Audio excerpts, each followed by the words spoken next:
सभी को जय मसीह की। परमेश्वर आप सब लोगों को आशीष दे और बहुतायत से आशीष दे।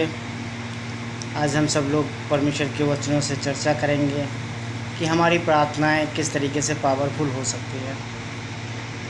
तो हम लोग एक छोटी सी प्रार्थना करेंगे।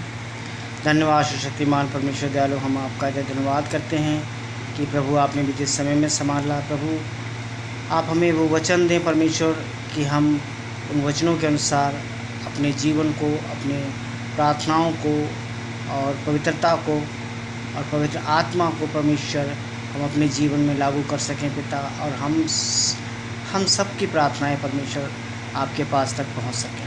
आपने प्रार्थना को सुना, धन्यवाद। प्रार्थना पिता, पुत्र और पवित्र आत्मा के नाम से मांगते हैं, आमीन। परमेश्वर का धन्यवाद हो कि आज हम लोग चर्चा करेंगे कि हमारी प्रार्थनाएं किस तरीके से पावरफुल हो सकती है। तो पहले नंबर तो हमें अपनी प्रार्थनाओं को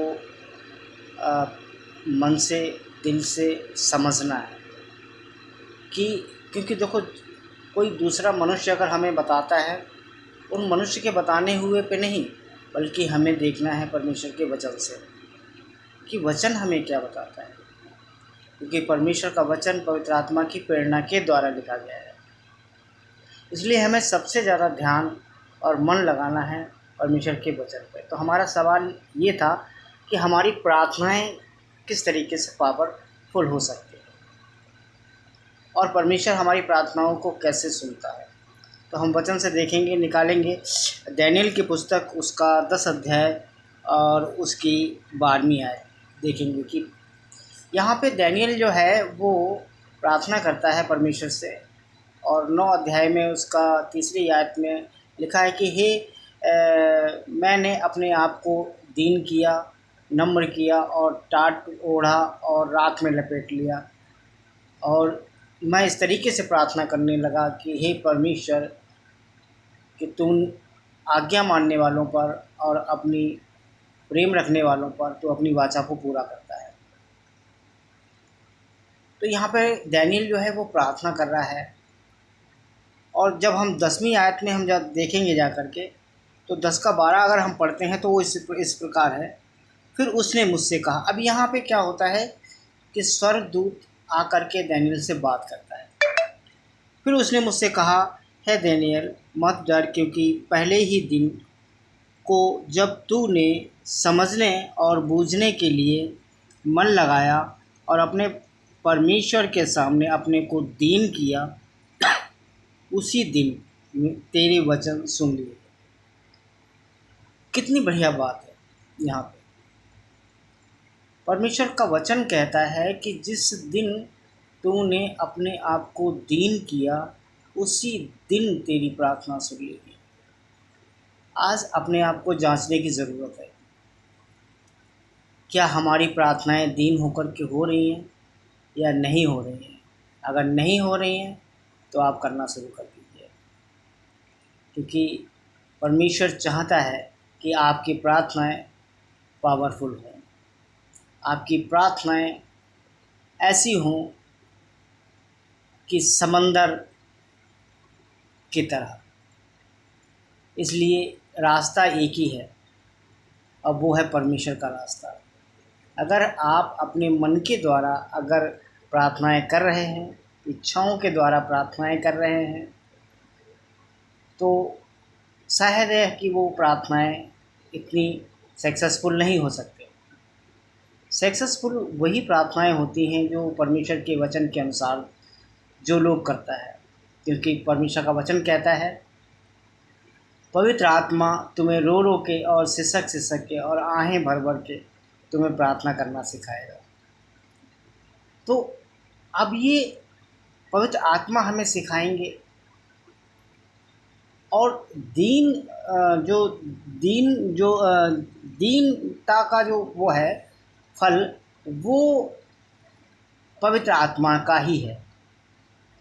क्योंकि अगर हम गलातियों 5 अध्याय उसकी 22वीं आयत में अगर हम देखते हैं, तो वहाँ पे हमें 9 फल बताए गए: प्रेम, धीरज, कृपा, भलाई, विश्वास, नम्रता और संयम।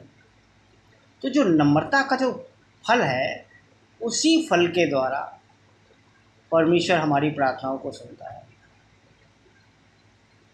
अगर हम देखते हैं कि एक तो ये हो गया दीनता का प्रार्थना, दूसरा निकालेंगे हम लोग दूसरा इतिहास, उसकी 7 अध्याय, उसकी 14वीं आयत में क्या कहता है परमेश्वर।